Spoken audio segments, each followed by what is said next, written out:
హైదరాబాద్ లో కన్సల్టేషన్ మరియు 3,500 రూపాయల colour Doppler test Avis hospitals లో ఉచితంగా పొందారు. నమస్తే రమ్య గారు. నమస్తే చే. ఏదైనా ఒక చిన్న సిరీస్ చెప్పుకుందామండి. పూర్వం కళ్యాణి రాజ్యానికి ధర్మపాలుడు అని ఒక రాజుగారు ఉండేవాడు. ఆయన భార్య మణిమాల. చాలా కాలం సంతానం లేదట. అయితే ఒకనాడు ఈయన వేటకెళ్ళాడు. వేటకెళ్తే కొంచెము వేట ప్రోగ్రాం అంతా హడావిడిగా ముగుస్తూ ఉండగా ఈయన కొంచెం పక్కకి వెళ్ళిపోయాడు సైన్యం నుంచి. మామూలుగా వేటకి వాటికి ఎట్లా వెళ్తారు, గుంపు ఉంటారు రాజుగారి వెనక. దేన్నో చూసి వేట తమకం. వేట ఏంటంటే అది ఒక పిచ్చ కింద ఉంటుందన్నమాట. ఏదైనా కనపడింది అనుకో దాని వెనకాల పరిగెడతారు. వెనకాల ఎవరైనా వస్తున్నారు రావట్లేదు చూసుకోరు. అవును. అది చూసుకొని తనంతో ఈయన ఎక్కడికో వెళ్ళిపోయాడు అడవి మధ్యలోకి. వెళ్ళిపోతే ఈ అడవి మధ్యలో ఇంకా పులి దాడి చేసేసింది ఈయన మీదకి, వెనక్కి తిరిగేసింది. ఆ సమయంలో ఏమైంది, ఈయన బాణం వదిలేసరికల్లా ఈయన కంటే ముందే ఇంకో బాణం తగిలింది ఆ పులికి. అది ఎవరా అని చూస్తే దూరంగా ఒక చోట నిలబడి ఉన్న ఒక ధానుష్కుడు ఒకడు బాణం వేస్తూ కనపడ్డాడు. సరే వెళ్ళి చూసేసరికల్లా ఆమె ఒక స్త్రీ.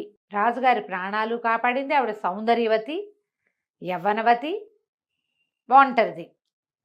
రాజుగారు ఎవరు ఏమిటి అని కనుక్కుంటే అక్కడున్న శంబర రాజ్యానికి రాకుమార్తెని, మా అన్నయ్య మేము వేటకొచ్చాం, నేను కొంచెం యువతలకు వచ్చాను, మా వాళ్ళు వెనకాల ఉన్నారు, మీ ఇది కనపడింది, మీరు పులిని తరుముకుంటూ వచ్చారు, పులి మీ మీదకి దూకపోతుందని బాణం వేశాను అని చెప్పింది. ఆ అమ్మాయి పేరు సుమరేఖ.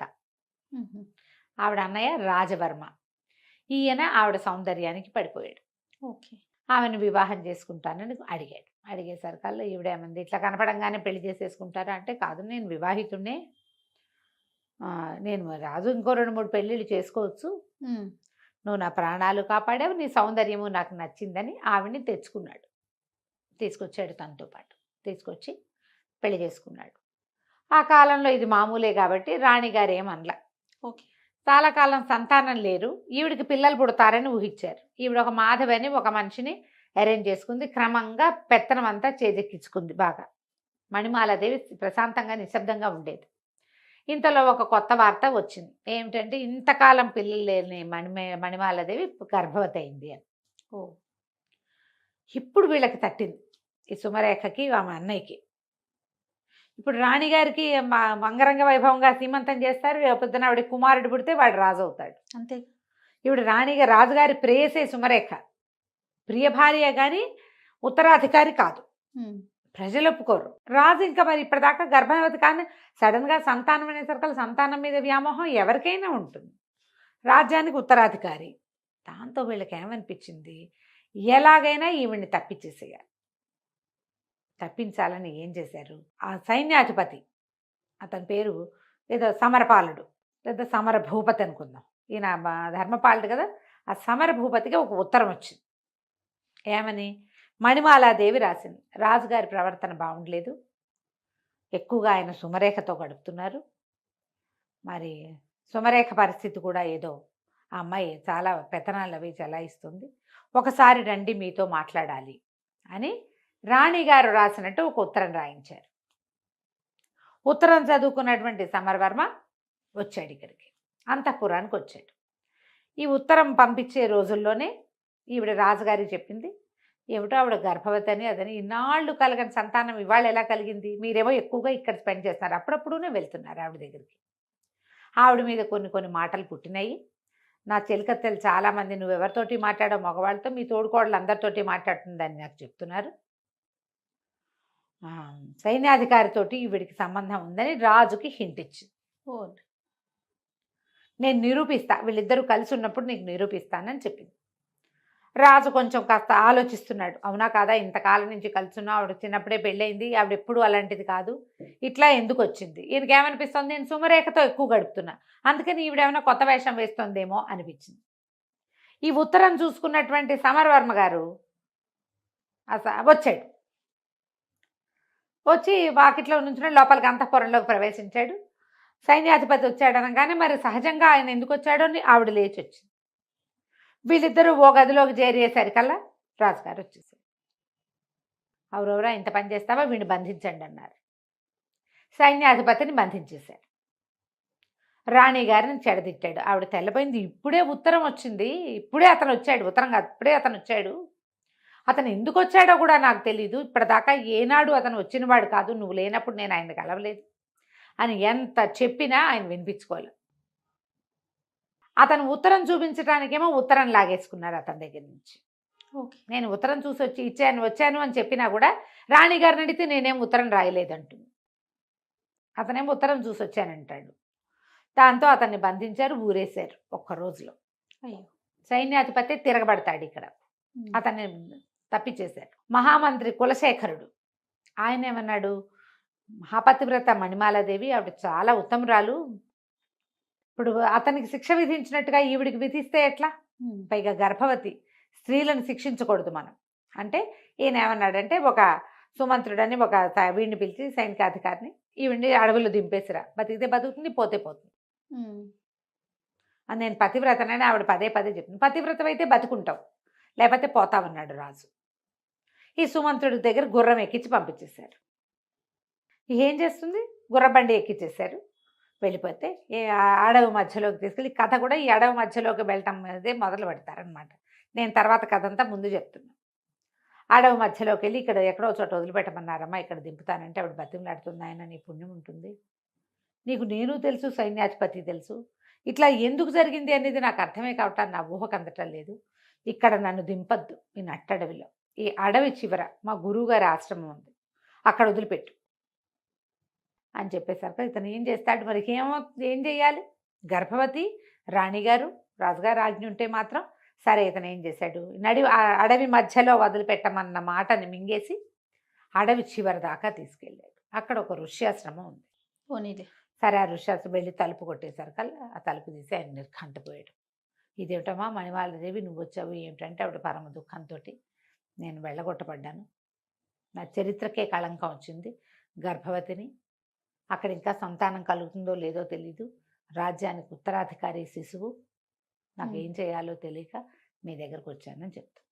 ఈ సుమంత్రుడికి నేను చెప్తాను, నేను ఇక్కడ వదిలిపెట్టి వెళ్ళిపో అని చెప్పి బండిని వెనక్కి పంపిస్తారు.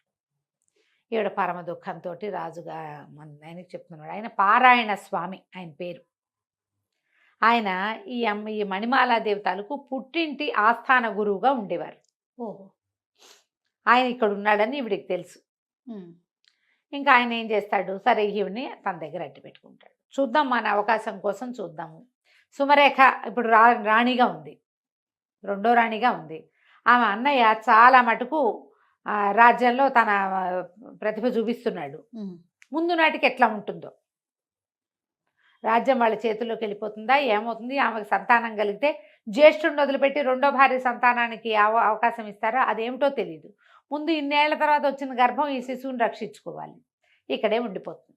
ఉన్నాక కొంతకాలానికి ఆవిడికి కుమారుడు కలిగాడు, చక్కటి పిల్లవాడు పుట్టాడు. సరే, సంతానం మగ సంతానం అయితే గ్యారంటీగా వీడే రాజు, అంతే. వినయపాలుడు అని పేరు పెట్టి పిల్లవాడిని పెంచారు. ఆ 18-19 ఏళ్ళు వచ్చేదాకా ఎన్నో రకాల యుద్ధ విద్యలు నేర్పించారు. ఈ పారాయణ స్వామిని చూడడానికి అన్ని రాజ్యాల నుంచి చాలామంది ఆయన శిష్యులు వచ్చేవాళ్ళు. వచ్చిన శిష్యుడు వచ్చినట్టు సంవత్సరాల తరబడి ఇక్కడ ఉండి ఈ అడవిలో ఈ పిల్లవాడికి రాజోచితమైన విద్యలు నేర్పించేవాడు. ఎన్నో రాజోచిత విద్యలు నేర్చుకున్నాడు. నేర్చుకుని 18 నుండి 19వ ఏడు వచ్చాక, అంటే మన ప్రకారం మైనారిటీ వెళ్ళిపోయాక, అక్కడ కూడా రాజ్యంలో 19వ ఏట ప్రజల్లోకి పంపటము, 20వ ఏట రాజును చేయటము వాళ్ళ పద్ధతి. 18 నిండాక ఊళ్ళల్లో తిరగడానికి పంపించేవాళ్ళు రాజకుమారులని. వాళ్ళు అన్ని ఊళ్ళు తిరిగి దేశంలో ఎలాంటి పరిస్థితులు ఉన్నాయి, ప్రజలు ఎలా ఉన్నారు ఏమిటి, మన తర్వాత మన రాజ్యం తాలూకు సరిహద్దులు ఏమిటి, అలా సరిహద్దుల దాకా వెళ్ళి చూడడం ఆ కాలపు ఆచారం. ఆచారం ప్రకారం ఈ కుర్రవాడికి విషయం అంతా చెప్పారు, ఇది మన పరిస్థితి అని చెప్పి, నువ్వు వెళ్ళి నీ రాజ్యాన్ని వశం చేసుకునే పూచి నీది, ఏం చేయాలి ఎలా చేయాలో మేము చెప్తాం, అడవి చివరి నుంచి అడవి మొదట్లోకి మేము షిఫ్ట్ అయిపోతాం, నీకు అవసరమైతే ఏదైనా సహాయాన్ని మా సలహాన్ని నేను అందిస్తానని చెప్పి చెప్పాడు పారాయణ స్వామి. చెప్పాకే కుర్రవాడు మన వినయపాలుడు ఏం చేశాడు, కొంత ధనాన్ని మూటగట్టుకుని ఈవిడ వచ్చేటప్పుడు కొంత బంగారం తెచ్చుకుంది, ధనం తెచ్చుకుంది. తర్వాత అక్కడి నుంచి ఇక్కడి నుంచి వచ్చేటువంటి శిష్యులు కొంత డబ్బు చేర్చారు ఇక్కడికి. ఆ డబ్బు మూటగట్టి ఆ అబ్బాయికి ఇచ్చి పంపించారు. అతనికి ఒక గుర్రాన్ని అరేంజ్ చేశారు. గుర్రం వేసుకుని ఈ అడవంతా దాటి తర్వాత కాలంలో అమ్మ, తండ్రి, తల్లి, పారాయణ స్వామి కూడా అడవి దాటి ఇటు చివరకు వస్తారు ఊరు వైపుకి. కానీ ప్రస్తుతం ఇతను వెళ్ళాడనమాట. వెళ్ళి కళ్యాణి రాజ్యంలోకి ప్రవేశించాడు. ఈ కళ్యాణి రాజ్యంలో ఎలాంటి పరిస్థితులు ఉన్నాయంటే, రాజుగారిని చంపేశారేమోనన్న అనుమానం ఉంది. ప్రస్తుతం రాజుగారు రాజవరమే ఉన్నాడు. సుమరేఖకి సంతానం కలగల. ఈ 18 ఏళ్లలో సంతానం కలగలేదు. రాజ్యం ఆవిడది. రాజుగారు తమ మాట వింటలేదని ఆయన్ని ఖైదు చేసి హౌస్ అరెస్ట్ చేశారని, అంతఃపురం లోపల భాగాల్లో ఎక్కడో ఆయన్ని బంధించారని చెప్తారు. కానీ ఆయన అయితే ఎవరికీ కనపట్టల. చంపేశారన్న మాట కూడా ఉంది. ఓకే. చంపేశారో బతికుంచి ఉంచారో అది ఇంకా తెలియదు. అది కూడా ఈ అబ్బాయి కనుక్కోవాలి. సరే, ఇతను ఏం చేశాడు, వెళ్ళి ఒక పేదరాశి పెద్దమ్మ ఇంట్లో చేరాడు. ఆవిడకి ఏం చెప్పాడంటే, ఆవిడ బాగా పాత రోజుల్లో బాగానే ఉండేది. ఇప్పుడు ఆవిడ దగ్గర ఏం లేదు. బయట నుంచి వచ్చే జనాలు కూడా ఎవరు లేరు. పెద్దమ్మ, సరుకులన్నీ తెచ్చి పడేస్తా, నాకు వండి పెట్టు, నువ్వు కూడా హాయిగా తిను. నేను ఎందుకు వచ్చాను, ఏం చేస్తాను లాంటి పడక్కు, నీకు తిండి కావాలి, అది నేను పెడతా అని చెప్పి సరేనని ఒప్పుకుంటూ వీడు ఏం చేశాడని సరుకులు తీసుకొచ్చి పడేశాడు. చక్కగా కమ్మగా వండి పెట్టేది, హాయిగా తినేవాడు. రాత్రిపూట పెద్దమ్మ కూడా చాపేసుకుని వీడు పక్కనే పడుకునేది, కానీ వీడు మంచం మీద పడుకునేవాడు. చల్లగా అర్ధరాత్రి అయ్యేసరికి ఊళ్ళోకి వెళ్ళేవాడు. ఊళ్ళో తిరుగుతూ ఉండేవాళ్ళు. అయితే ఇక్కడ రకరకాల పరిస్థితులు నడుస్తున్నాయి ఊళ్ళో. ఎప్పుడైతే రాజుగారు లేకుండా రాజుగారి బావమరిది రాజు అవుతాడో ప్రజలకు ఒక అసంతృప్తి ఉంటుంది. మధ్య మధ్యలో చిన్న చిన్న దొంగతనాలు, దారి దోపిళ్ళు అవి జరుగుతూ ఉండేవి. ఈ దోపిళ్ళని వాటిని అరికట్టడం కోసం కొంతమంది పూర్తి పాత రాజుగారి సేవకులు ఉంటారు, ఏమంటారు, నమ్మిన బంట్లు, వాళ్ళు తిరగబడతారు ఎక్కడో చోట. వీడు రాజు ఏంటి, వీడు అసలు మన రాజ్యం కాదు, వీడిదేమో అదేదో పల్లెటూరు వాడు, అంటే వీళ్ళు ఏమనాలి, ట్రైబ్స్ వాళ్ళు. వాడొచ్చి మన మీద రాజ్యం చేయటువంటి, మనకొక రాజ్యం, మన రాజ్యానికి ఒక పద్ధతి ఉందని ఇట్లా మధ్యలో నగరి జనాలు మాట్లాడుకుని తిరగబడేవాళ్ళు. దాన్ని అణచడానికి రాజవర్మ చాలా ట్రై చేసేవాడు. ఒక పెద్ద గుంపుల్ని కాపలా పెట్టేవాడు. రాత్రిపూట ఎక్కడ ఏ అల్లర్లు తలెత్తకుండా. ఈ అబ్బాయి ఏం చేసేవాడు, వినయపాలుడు, ఊళ్ళో అంతా తిరిగి ఊళ్ళో పరిస్థితులు ఒకటి చూసుకుంటూ వచ్చేవాడు.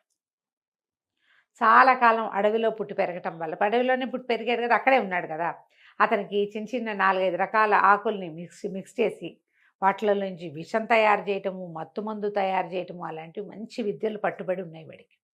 అడవుల్లోనే కదా ఉన్నాడు. సరే, ఒకనాటి రాత్రి ఏం చేశాడంటే, ఒక పల్లెటూరు వేషం వేసుకుని ఒక కుండతోటి చెరుకు రసం కుండ నిండా నింపుకుని తీసుకెళ్తున్నాడు. తీసుకెళ్తుంటే ఇది ఎక్కడుంది వెళ్ళాడు వీడు, ఒక సైనిక శిబిరం ఉంది. ఒక సైనికాధికారి, ఒక 15 మంది సైనికులు ఉన్నారు. వాళ్ళందరూ చూస్తుండగా వాడు పక్క నుంచి వెళ్తుండేసరికల్లా సైనికాధికారి కొంచెం కొద్దిగా ఆన్లో ఉన్నాడు అనమాట. కాస్త మధ్య మత్తులుండి, ఎవడరా వాడెవడో దొర్లుకుంటూ పోతున్నాడు, ఏదో మోసుకెళ్తున్నాడు, వాడిని పట్టుకోండి అంటే వాడిని పట్టుకొచ్చేసాడు. ఎవరు నువ్వు, ఎక్కడికి వెళ్తున్నావు ఏంటంటే, అయ్యా నా పేరు చీకటి చినరాజు అండి, మరి మన పక్క సందులో శెట్టి గారు అమ్మాయి పెళ్ళయింది కదా, వాళ్ళ పెళ్లి వాళ్ళు పై సందులో పెట్టి ఉన్నారండి. మరి అల్లుడు గారి స్నేహితులందరికీ చెరుకు రసం కావాలని అడిగారు. ఇప్పుడే చెరుకు రసం వచ్చిందండి, సాయంకాలం నుంచి అడుగుతుంటే మాకు దొరకలేదు, ఇప్పుడే దొరికింది, ఇచ్చిరమ్మన్నారండి, అది పుచ్చుకుని వెళ్తున్నాను అన్నాడు. అనేసరికి చెరుకు రసం అనగానే ప్రతి వాళ్ళకి ఏది చూపించు అని తీశారు. బాబోయ్, నా రసం నా కుండ లాగేసుకుంటే ఎలాగండి, వాళ్ళు ఒప్పుకోరండి అంటే, కుండ నిండా వేరేది పోసిస్తాం మేము అన్నారు. అంటే కాదండి శెట్టి గారు ఒప్పుకోరండి, నేను వదలనండి కుండ అన్నాడు. ఈయన ఒక నెత్తి మీద ముటికే పెట్టి కుండ లాక్కున్నారు. లాక్కుని, వెధవా నువ్వు దుర్మార్గుడివి, కంపు సారా ఏదో మోసుకెళ్తున్నావు, నువ్వు సారా ఇక్కడి నుంచి అక్కడికి ఇల్లు మారుస్తున్నావు, నువ్వేమంటారు దాన్ని స్మగ్లింగ్ చేస్తున్నావు అని చెప్పి ఆ నేరం మీద నేను అరెస్ట్ చేస్తామని బెదిరించి అందరూ తలా ఒక గ్లాసు పుచ్చుకున్నారు. చెరుకు రసం రుచిగా ఉండి పెద్ద అధికారి 2 గ్లాసులు పుచ్చుకున్నాడు. కుండ ఖాళీ అయిపోయింది, అంత బాగా అది ఖాళీ అయిపోయింది. ఖాళీ అయిపోతే దాని నిండా కంపు సారా పోసి పెట్టండి, వీడు అది పట్టుకెళ్తున్నాడు రాసేద్దాం, వీడు తెచ్చిన జ్యూస్ అంతా తాగేశారు. కంపు సారా పోయమన్నారు, అందులో కంపు కొడుతున్న ఒక పాతకాలపు పులిసిపోయిన సారా పోసేయమన్నారు. ఆ సారా తెచ్చి పోసే లోపలే తెచ్చేవాడు పడిపోయాడు. మొదట టకా చాప చుట్టల్లాగా 15 మంది సైనికులు బిళ్ళబీటుగా పడిపోయారు. అందరికంటే అధికంగా సేవించిన అధికారి గారు కుర్చీలో కూర్చోవాడు, అదే పాళంగా పడ్డాడు. కుర్రాడు ఏం చేశాడు, మొత్తం అందరికీ టకా బట్టలు వదిలేసాడు, బట్టలన్నీ మూటకట్టేశాడు. అక్కడి నుంచి పడితే వచ్చేటప్పుడు ఇది పెద్ద బానక అక్కడ ఒక చిన్న బాక్స్ లాంటిది భుజా చేతుకున్న సంచిలో తెచ్చాడు. అందులో ఏంది కాటిక మసి మసి వీళ్ళందరి మొహాలకి పులిమేశాడు. అందరూ లాగులతోటే ఉన్నారు, ఏం లేవు. బట్టలకి అక్కడే ఉంటే వేసుకుంటారు. బట్టలన్నీ మూట కట్టేసి అందరికీ చేతులు వెనక్కి పెట్టి కట్టేశాడు. ఆడ కూలబెట్టి అందరినీ లైన్గా కూర్చోబెట్టి వెళ్ళిపోయాడు. ఆ మత్తులో ఎవరేం చేస్తున్నారో వాళ్ళకేం తెలీదు. వాళ్ళు ఏం చేశాడు, వెనకాల ప్రతి వాళ్ళకి మసితోటి చీకటి చిన్నరాజు అని రాశాడు. వెళ్ళిపోయాడు. ఈ బట్టల మూట మోసుకుంటూ వెళ్తుంటే ఏమనుకుంటారు, చాకళ్ళు వెళ్తున్నారు అనుకుంటారు. అక్కడ ఒకళ్ళిద్దరు సైనికులు కనపడ్డారు, కానీ బట్టలు మోసుకెళ్ళేవాడిని ఏమంటారు, తెల్లవారుజామున చెరువులకు మోసుకెళ్ళే వాళ్ళు ఎవరో పట్టుకుపోతున్నారు అనుకున్నారు. బట్టలన్నీ తీసుకెళ్ళిపోయి పేదరాశి పెద్ద ఇంట్లో దాచేసి పడుకున్నాడు వీడు మాట్లాడకుండా. ఓ 3-4 గంటలు నిద్రపోయి తెల్లారాక వచ్చేసాడు ఇక్కడికి మామూలు బట్టల్లో. మసిపూసి మారేడుకాయలు చేసి అక్కడ పెట్టాడు. తెల్లారేసరికి చేరిపోయాడు. పొద్దున్న లేచేస్తే ఏముంది, వీళ్ళు ఇంకా మత్తులో దోగుతున్నారు. కాస్తా కోస్తా స్పృహ వచ్చి చూసుకుంటే ఒంటి మీద బట్టలు ఉన్నట్లేవు, ఏమిటో చేతులు కట్టేసి ఉన్నట్టున్నాయి. అయోమయంగా ఉంది వాళ్ళకి. జనాలు ఒకళ్ళు చేరిపోయారు. పొద్దుటిపూట కొడకాళ్ళు బుడ్డాళ్ళు వాళ్ళు వీళ్ళు చేరతారా, వాళ్ళందరూ కేరింతలు కొట్టారు. ఎవరో ఉన్నారు, మసిపూసి ఉన్నారు, వీళ్ళెవరో వీళ్ళు మొహాలు గుర్తుపట్టేలాగా లేవు. నగలు తీసేశాడు. అందరికీ నెత్తి మీద స్థిరస్థానాలన్నీ తీసుకెళ్ళి ఒక మూల బారేశాడు. అక్కడ ఏదో మురుగుంటుంటే అందులో బారేశాడు. బట్టలు లేవు, గోచిపాతరాయిళ్ళుగా ఉన్నారు ఇంచుమించుగా. అందరు దిశమొల్లలతో ఉన్నట్టే, ఏవో చిన్న చిన్న వస్త్రాలు లోపల వేసుకునేవి ఎంత ఉంటాయి. అక్కడి నుంచి జనం అంతా చేరారు. కొంత నోట్లో కొన్నేమో వాళ్ళవి ఆ స్థిరస్థానాన్ని మెడలో వేసుకుని మఫ్లర్ లాంటివి నోట్లో కుక్కేశాడు. మూలేదా ఆలేదు, నోటి నుంచి మాటలు రావట్లేదు. వాళ్ళకేదో తెలుస్తోంది కానీ తెలియటం లేదు. అక్కడి నుంచి జనం అంతా చేరారు. గందరగోళం. సైనిక శిబిరం ఇది. వాళ్ళేనో కాదో తెలీదు, దగ్గరికి వెళ్తే ఏమవుతుందో తెలీదు. జనాలంతా చేరారు. ఈ లోపల ఒకళ్ళు ఇద్దరు తొందరపడి కాస్త ముందుకెళ్తుంటే ఇక్కడ నుంచున్నాడు కాబట్టి ఓబోయ్ ఇంకా నయం అందులోకి వెళ్ళామంటే నువ్వు ఏమవుతుంది, దీన్ని ట్యాంపర్ చేసినట్టు అవుతుంది సాక్ష్యాలని. అదొకటి. వీళ్ళు నీ మీద పడితే అంతారేమో తెలీదు, అసలు వాళ్ళు ఎవరో తెలీదు. రాజభట్లు వచ్చేదాకా వీళ్ళని ముట్టుకోకూడదు. ఇక్కడి నుంచి ఖబర్ అందించాలా. లేనిపోంది వాళ్ళ జోలికి వెళ్ళామంటే నీ నెత్తి మీదకి వస్తుంది, నిన్ను ఉరికంబానికి ఎక్కిస్తారు, నువ్వే చేసావంటారు అనేసరికి ఆ ముందుకెళ్ళిన ఉత్సాహవంతుడు కూడా వెనక్కి వచ్చేసాడు. జనం అంతా చేరిపోయారు. ఈ లోపల రాజస్థానానికి కబురు వెళ్ళింది. ఇక్కడ సైనిక శిబిరంలో కొంతమంది కట్టేసి ఉన్నారని, వాళ్ళ మొహాలు నిండా మసి ఉందని, ఒంటి మీద గుడ్డలు లేవని, సైనికులు లేరని, వీళ్ళే సైనికులేమోనని అనుమానంగా ఉందని. ఈ మొత్తం మీద ఏం చేశారు, సరే ఇంకొంతమంది వచ్చి ఆ నోట్లోంచి గుడ్డలు లాగితే వీళ్ళే బేరమన్నారు. వీళ్ళని ఎట్లా తీసుకెళ్లాలో తెలియలే. సరే ఆయన అన్నాడు, ఎలా ఉన్న వాళ్ళని అలా తీసుకొచ్చేసేయండి అన్నాడు. ఇక చేతులు కాళ్ళు కట్టేస్తున్న జనం అందరినీ సభలోకి ప్రవేశపెట్టారు. పెడితే ఏముంది, గోచిపాతరాయిళ్ళు, మొహాల నిండా ఒంటి నిండా మసి, వీపుల మీదేమో చీకటి చిన్నరాజు రాస్తుంది అని రాసేసింది. ఇక దాంతో నేను అన్నాడు, ఎవరో చేశారు ఇది కావాలని.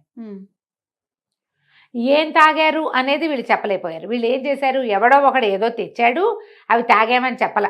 వాడెవడో ఒక పల్లెటూరు వాడు వచ్చాడని, తమ మొహాల మీద ఏదో విసిరాడని, దానివల్ల తాము స్పృహ తప్పి పడిపోయామని వాడు ఇది చేశాడని చెప్పారు. వాడు చెరుకు రసం తెచ్చాడు, మేము తాగాము, వాడిని మ్యాన్పులేట్ చేద్దాం అనుకున్నాం, వాడు మమ్మల్ని మ్యాన్పులేట్ చేశాడు. అలా నిజాలు ఎవరు చెప్తారు? అదే కదా. ఎవడో ఒక పల్లెటూరి వాడు అన్నది మాత్రం జనంలోకి వెళ్ళింది.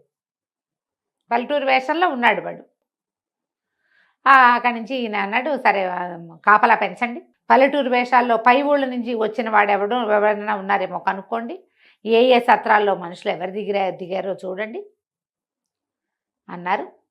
ఆ ఆజ్ఞలు వెళ్ళిపోయినాయి బయటికి. వీళ్ళనేమో నిలబెట్టారు. ఆ కాళ్ళు చేతులన్నీ కట్లన్నీ ఊడదీసేసరికి వీళ్ళని ఏం చేద్దామండి అంటే, వీళ్ళెందుకు బెతవలు, వాడు ఎవరికో దొరికిపోయారు, చంపేయండి వీళ్ళని అన్నాడు. అనేసరికి ఆశ్చర్యపోయారు అధికారులంతా. ఏమిటో ఒక 15 మంది మత్తుకి లొంగి దొరికిపోతే వాళ్ళని చంపేస్తారా? మహా అయితే సస్పెండ్ చేస్తారు, అంతేనా? అసలు జరిగింది ఏమిటి అనేది చెప్పవలసింది వాళ్ళు. వాళ్ళు చెప్పింది నువ్వు నమ్మేవో నమ్మలేదో. వాళ్ళు ఉంటే వాళ్ళని ఎవరినో గుర్తుపడతారు కనీసం. అది కూడా చేయకుండా ఇంతమందిని, ఒక అధికారిని 15 మంది భటుల్ని చంపేయటం అంటే ఉరిదీసేయండి అందరినీ అన్నాడు. మొత్తం రాజస్థాన్లో ఉన్న వాళ్ళందరికీ కష్టం వచ్చింది. ఒట్టి పుణ్యానికి వాడేం చేయలా, వాడెవడో చేసేది ఒట్టిగా కట్టేసి వెళ్ళాడు.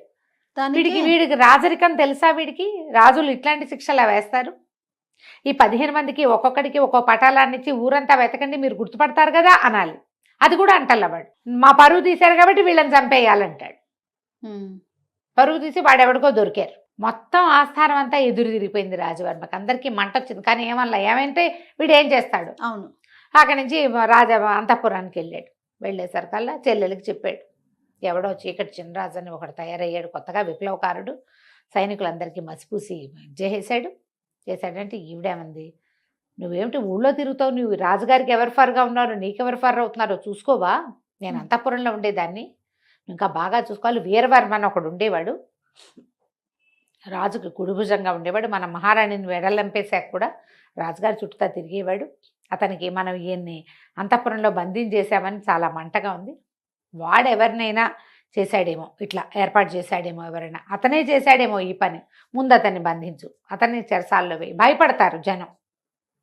ఇప్పుడు అతని దీంట్లో అంటే అతను తర్ఫీదు చేసి ఎవరినైనా ఈ పని చేయిస్తుంటే పెద్దవాడిని బంధించామనుకో, చిన్నవాళ్ళు ఏం చేస్తారు, సైలెంట్గా ఉండిపోతారు. అవును. అనేసరికల్లా వీరవర్మని బంధించారు. జనాలంతా ఆశ్చర్యపోయారు, ఎందుకు బంధించారు? ఈ వీరవర్మ అరెస్ట్ కూడా ఏం రహస్యంగా జరగల, ఓకే, ఓపెన్గానే జరిగింది. ఊళ్ళో తిరుగుతున్న వినయపాలుడికి వీరవర్మని బంధించారని తెలిసిపోయింది. తెలియంగానే ఇతను ఏం చేశాడు, అక్కడికి ఒక పావురాయి టపా మీద పారాయణ స్వామివారికి కబురు పంపించాడు, వీరవర్మని బంధించారు, ఏం చేయను అని. చెరసాల్లోకి రెండో పక్క నుంచి ప్రవేశించచ్చు, వీరవర్మని విడిపించు, వీరవర్మ మనవాడు అని కాగితం వచ్చింది. ఇతను ఏం చేశాడు, చెరసాల బయట నుంచి చూడడానికి అదొక చాలా పెద్దది, దానికి వెనకాల భాగంలో ఒక నది ఉంది.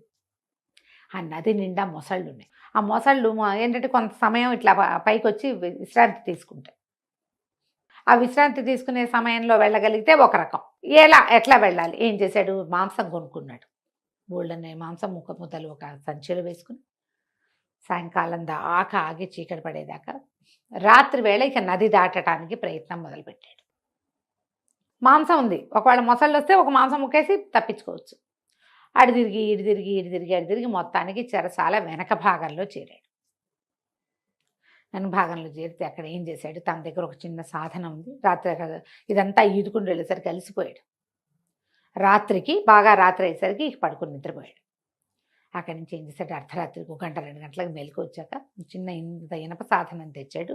ఈ నది నీటికి వెనకాల భాగాలు నానిపోయి ఉంటాయి, కదలకపోతే ఏమీ కదలవు, కానీ దెబ్బ కొడితే కదులుతాయి.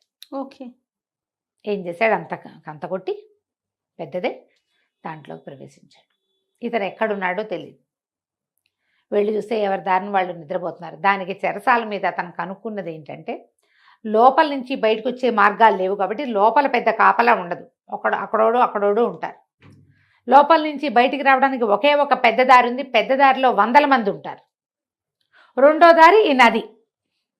నదిలోకి ఎవడెళ్తాడు, చాలా ఎత్తు, దాని నిండా నీళ్లు, దాని నిండా మొసళ్ళు, కాబట్టి ఎవడు ఆ వైపు ప్రయత్నం చేయడు. ఎట్లా తప్పించుకోవాలి అని ఇదంతా చూసి ఏం చేస్తాడు, లోపలికి వెళ్ళిన తర్వాత ఒక ఖైదీ ఎవరో ఒక అతను ఇట్లా బయట చెప్తాలాగా ఉంటే అక్కడ పడుకుని ఉంటాడు. ఆ పక్కన చేరాడు. అన్న వీరవర్మని బంధించారంటగా, ఏం చేస్తారంటే, ఏముంది చేస్తారా, పడుతాడేసి ఊరేస్తారు రేపొద్దున అంతే. మరి ఊరేస్తే ఎటానా, మరి ఒకళ్ళని ఊరేసుకుంటుంటే అంతేరా, అయితే పారిపోవడానికి దారి ఉందా అన్న అంటాడు. ఎందుకు లేదురా దారి, బ్రహ్మాండంగా ఉంది, బయటకు వెళ్తే చంపేస్తారు, దాని మీద లోపల చచ్చిపోవడం బెటరు అనేసరికల్లా, కాదన్నా పొద్దున్న రాళ్ళు కొడుతుంటే ఒకటి చెప్పాడు నాకు, నది వైపు నుంచి పారిపోవచ్చు అంటన్నా, దానికి దారి ఉందంట అన్నాడు. అనగానే వాడు అన్నాడు, ఆ రెండో ఖైదీ, ఒరే పారిపోయే వీలుంటే మనం పోదాం రా, వీరవర్మ ఎందుకురా మనకన్నాడు. అటగాదు, వీరవర్మని తీసుకెళ్తే వీరవర్మ కోసం వెతుకుంటారు, వీరవర్మ పెద్దవాడు, మనం చిన్నవాళ్ళం కదా, మన ఎవరు పట్టుకుంటారు, ముందు వీరవర్మ ఎక్కడున్నాడో చెప్పు అని అడిగాడు. ఎందుకు చెప్పను, నాకు తెలుసు, నేను పొద్దునే చూసా, పద వెళ్దామని ఆ వీరవర్మ దగ్గరికి తీసుకుపోయాడు. ఆ లోపల ఉన్న ఎవరు 2 సెంట్రీలు ఉన్నారు అంతే. వాళ్ళని చూసి ఓ పక్క నుంచి చెరుకో దెబ్బ కొట్టి వాళ్ళని లాగేశాడు. ఆ వీరవర్మ ఉన్న దాని దగ్గరికి వెళ్ళారు. దానికి ఏం పెద్ద తాళం లేదు, పాడు లేదు, ఇట్లా తోసి పెట్టారు. అతను ఒక 50 ఏళ్ల వాడు. అక్కడికి వెళ్ళి, నేను తప్పించడానికి వచ్చాము అనేసరికల్లా, మీరెవరు, నేను ఎందుకు బయటకు తీసుకెళ్ళి నన్ను చంపేస్తారన్నాడు. చంపేమో, మేము పారిపోవటానికే వచ్చామని చెప్పి తీసుకొస్తారు బయటికి. తీసుకొచ్చి ముగ్గురు కలిసి ఆ దారి గుండా వెళ్ళిపోతారు బయటికి. అప్పుడు వీరవర్మని అడుగుతాడు, నదిలో మొసళ్ళు ఉన్నాయన్నారు, నాకు ఒక్క మొసలు కూడా కనపడలేదు, వీటికి ఈ నదికి ఇంకో దారి ఉందా? ఆయన పక్కపక్కనవే, లేదు, నదిలో అసలు ఒక్క మొసలు కూడా లేదు, సైనికులే ఒకళ్ళిద్దరిని చంపేసి మొసళ్ళు లాక్కుపోయినాయని ఊర్లో ప్రథ పుట్టించారు. మొసళ్ళు లేవని తెలిస్తే ఎవడో ఒకడు ప్రాణాలకు తెగించి వచ్చేస్తాడు. మొసళ్ళు ఉన్నాయంటే రారు కదా, అందుకని భయపడతారుగా. అందుకని మేమేరు చేసిన ఏర్పాటే, రాజుగారు చేసిన ఏర్పాటే ఇది. మొసళ్ళు ఏమీ లేవంటే ఈదుకుంటూ ముగ్గురు బయటికి వెళ్ళిపోయారు. తెల్లవారుజాముకి వీళ్ళు ఇది దాటేటప్పుడు, కంతలోంచి దాటేటప్పుడు ఏం చేశారు, వాళ్ళు మొదట పెట్టిన కంత ఎంత, మన చీకటి చిన్నరాజు రావడానికి వినయపాలుడు వచ్చే కంత, ముగ్గురు వెళ్ళడం కోసం చుట్టూతా అంచులన్నీ పగలగొట్టారు. తెల్లవారుజామునే ఒకడెవడో బాత్రూమ్కి వెళ్ళటం కోసం లేచి, అప్పుడు కొంచెం వెన్నెల బాగా ఉంది, వెలుగు ఎండాకాలపు దగ్గర రోజులు తొందరగా వెలుతురు వచ్చేసి ఆ కంత కనపడింది వాడికి. కనపడ్డం ఏమిటి, సెంట్రీల కోసం చూస్తే లోపల ఉన్న సెంట్రీలు చాలా తక్కువ మంది ఉన్నారు సైనికులు. వీడు ఒకళ్ళు అందరినీ లేపొచ్చేసి, అరే ఇటు నుంచి పారిపోవచ్చురా, నదిలో పడిపోతే పోతాం, పోని మొసళ్ళు ఉన్నాయి, ఒకళ్ళనో ఇద్దరినో లాక్కుపోతాయి, మిగిలిన వాళ్ళంతా బతికేస్తాం కదా అని చెప్పేసి మొత్తం లోపల ఉన్న ఖైదీలా అందరూ బయటకు వచ్చేసారు. వీరవర్మే బయటకు వచ్చిన సంగతి తెలీదు, ఖైదీలందరూ పోయారు కదా, అంతా బయటకు వచ్చేసారు. వీళ్ళు ఇదంతా ఈదుకుంటూ అడవి దారి పట్టారు. అతనికి ఈ కుర్రాన్ని చూసినప్పటి నుంచే అనుమానంగా ఉంది, వీడిని ఎక్కడో చూసినట్టుంది పిల్లాన్ని అని. అక్కడికి తీసుకెళ్ళాడు, అడవికి తీసుకెళ్తే అడవి మొదటి విభాగంలోనే పారాయణ స్వామివారు చిన్న కుటీరం నిర్మించుకుని మణిమాలాదేవితో సహా అక్కడే ఉన్నాడు. అందులోకి వెళ్ళేసరికల్లా ఆయన చూసి దండం పెట్టాడు, ఈ కుర్రాడు నన్ను రక్షించాడండి అంటే, కుర్రాడు కాదు నిన్ను రక్షించింది, నిన్ను రక్షించిన కారణం ఇంకొకటి ఉందని అమ్మాయి అని పిలవగానే ఆవిడ లోపల నుంచి వచ్చింది. ఆవిడ చూసేసరికల్లా గంటపేడు, అమ్మ బతికే ఉన్నారా తల్లి, సంతానం కలిగిందా మీకు, ఎట్లా ఉన్నారు ఇంతకాలం అని అడిగితే, నాకు కలిగిన సంతానమే నిన్ను తీసుకొచ్చిందిరా నాయన అని చెప్పి, ఇగో పిల్లవాడు ఈయనే యువరాజు అని చెప్పేసి చాలా సంతోషించాడు. రాజుని బంధించారు. అయితే మనం రాజుని బయటికి తేవడానికి, నేను బతికే ఉన్నాడు, ఆయన చావల, మరణించలేదు, జీవించే ఉన్నాడు. అంతఃపురంలో ఒక ప్రత్యేకమైన ఇది ఉంది, చెరసాల లాంటిది, అందులో ఉన్నాడు. నేను ప్రజల్ని పట్టుకోగలుగుతాను, ప్రజలంతా కూడా రాజే కావాలని కోరుకుంటున్నారు, రాజవర్మ పద్ధతులు మంచివి కాదు, మన సొంత సైనికులకి మనం శిక్షలు వేయకూడదు, ఎప్పుడు శిక్ష ఇంగానే మన మీద వ్యతిరేకత వచ్చేస్తుంది. అతను అట్లాంటివి ఎన్ని చేశాడు, మొత్తం రాజ్యాన్ని చేజెక్కించుకున్నాడు. మనం ముందు రాజుని గనక తప్పిస్తే అప్పుడు ఏ పనైనా చేయొచ్చు. రాజుని తప్పించడం ఎలా, రాజుని తప్పించాలంటే సులువైన మార్గం ఏంటంటే మంత్రి కులశేఖరుణ్ణి పట్టుకోవడం. కులశేఖరుడి మీద కూడా కొంత తేడా వస్తుంది, ఇంకా కొద్ది రోజుల్లో కులశేఖరుని కూడా తప్పిస్తారు. రాజ్యం ఆనుపాను తెలియటం కోసం వీళ్ళని ఉంచాడు. అదంతా మొత్తం రాచరిక పట్టంతా వచ్చిందంటే కులశేఖరుని కూడా తప్పించేస్తారు. కానీ ఈ అంతఃపురంలో ఏ ప్రాంతాలకి ఎలా వెళ్ళాలి అనేది, ఎట్నుంచి బయటికి రావాలనేది కులశేఖరుడికి తెలుసు అని, నువ్వు కులశేఖరుడి దగ్గరికి వెళ్ళు అని చెప్పి వీరవర్మ వీళ్ళతో పాటు అడవిలో ఉండిపోయాడు. రకరకాల ఉత్తరాలు రాసిచ్చాడు. ఒక్కొక్కళ్ళకి ఉత్తరాలు అందిస్తే వాళ్ళంతా సిద్ధపడతారు రాజవర్మ మీద మనం తిరగబడ్డం కోసం. నేను కొంతమందిని మేనేజ్ చేస్తాను, నువ్వేమో కులశేఖరుని కలుసుకోమన్నాడు అనేసరికి ఈ లోపల ఏమైంది, అక్కడ ఎప్పుడైతే ఈ జైలు ఇదైపోయిందో ఈ విషయం ఎట్లా బయటకు వచ్చింది, రెండో పక్క నుంచి వెళ్ళొచ్చని ఎవడో బయట నుంచి కొట్టాడు. అది లోపల నుంచి చేయబడిన హోల్ కాదు. ఇప్పుడు ఒక గోడ పగలగొట్టినప్పుడు అది ఎటు నుంచి మొదట పగిలింది అనేది తెలుస్తుందిగా ఇంజనీర్లకి. బాగా పరీక్ష చేసి బయట నుంచే ఎవడో వచ్చాడు, ఈ బయటవాడెవడు, ఎవరు బయటవాడు అని బాగా ఆలోచించి వీరవర్మని అరెస్ట్ చేశాం కాబట్టి రాజుగారికి నమ్మిన బంటు పాత మంత్రి ఏమైనా ఈ ఏర్పాటు చేశాడేమోనని మంత్రి గారిని బర్తరఫ్ చేశారు, ఉద్యోగం నుంచి తీసేశారు. ఆయన ఇంటికి వెళ్ళిపోయాడు. ఈ మన వినయపాలుడు వాళ్ళ ఇంటికి వెళ్ళాడు, మంత్రి గారి ఇంటికి వెళ్ళి మీ పరిస్థితి ఏంటి అని కనుక్కున్నాడు. కనుక్కుంటే ఆయన అన్నాడు, నువ్వు ఏం పని మీద వచ్చావు, నీకు అసలు ఏం కావాలంటే రాజు జీవించి ఉన్నాడా లేదా, రాజవర్మ వల్ల ఇలాంటి చాలా ఇబ్బందులు వస్తున్నాయి, నా పేరు చీకటి చిన్నరాజు అని చెప్పాడు. ఈయన ఆశ్చర్యపోయాడు, నువ్వు ఎవరి పనుకొని వచ్చావు, నేను చూస్తే మొహం చూసినట్టుంది కానీ గుర్తు రావటల్లా, ఆవిడెప్పుడో 20 ఏళ్ళు అయిపోయింది ఆవిడ వెళ్ళిపోయి, వీళ్ళకి ఏం గుర్తుంటుంది, చూసిన మొహంలాగా ఉంటుంది. అయితే ఈయన ఏమన్నాడు, లోపల రాజుగారు ఉంటే రాజుని తప్పించవచ్చు కదా, తప్పించాలంటే రాజుగారికి చెప్పాలి, రాజుగారిని తీసుకురావాలంటే ఎవరికైనా ఒకడికి దారులు చెప్పాలి. దారులు కనుక ఒకసారి తెలిస్తే రాజుని తేవడంతో ఊరుకుంటాడా వాడు, ఎవడైనా ఊరుకోడు, వాడు ఇంకో ప్రయత్నం చేస్తాడు. అంటే ఏ ప్రయత్నము చేయను, నేను ఎలా వెళ్ళాలి ఎలా తీసుకురావాలో చెప్పండి. మీరు దారి చెప్తే దారి ప్రకారం నేను వెళ్తా. నేను బాగా ఆలోచించి ఇంకో దారి లేదు, రాజును బయటికి తెచ్చేందుకు మార్గం లేదు, ఆయనకు సొంతంగా సంతానం లేదు. ఈ కుర్రాడు నేను రాజు కొడుకునని చెప్పలా, ఒక ఏమంటారు విప్లవకారుడానే చెప్తున్నాడు. వీరవర్మని నేను తప్పించాను, వీరవర్మ అనుయాయిని అని చెప్పాడు. నీ దగ్గరికి వీరవర్మే పంపించాడు, వీరవర్మ తప్పించుకున్నాడు, ఇదంతా తెలిసిన కథే కదా. అందుకని ఈయనేం చెప్పాడంటే దీనికి ఒక మార్గం ఉంది. ఈ అంతఃపురంలోకి రోజు విడిచి రోజు నీళ్లు వదిలిపెడతారు నదిలో నుంచి. అక్కడ ఒక పెద్ద ఇనప గేట్ ఉంటుంది, 10-15 మంది సైనికులు కాపలా ఉంటారు. ఆ గేట్లోంచి పిట్టను కూడా లోపలికి పోనివ్వరు.